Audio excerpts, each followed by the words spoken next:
Okay, this apartment or this hotel is freaking so cool. Luxury. Guy carried my suitcase. Yeah. There's a swimming pool. Look at this, it flushes on its own. American standard. I got my own. So this is what a 5-star hotel is like. It was a $4,000 deposit.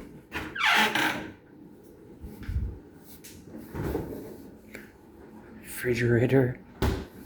My own little workbench. City view. This is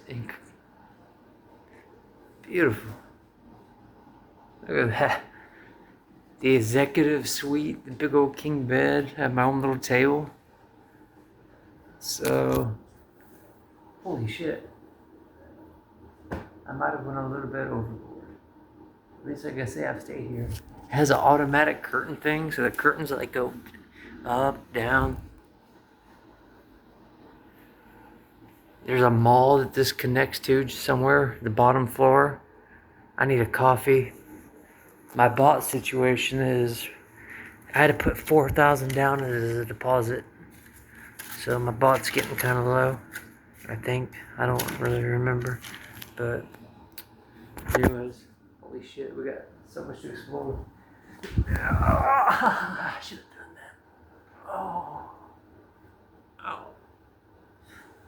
That bed's good though. Wow. That was a mistake. What a cool room.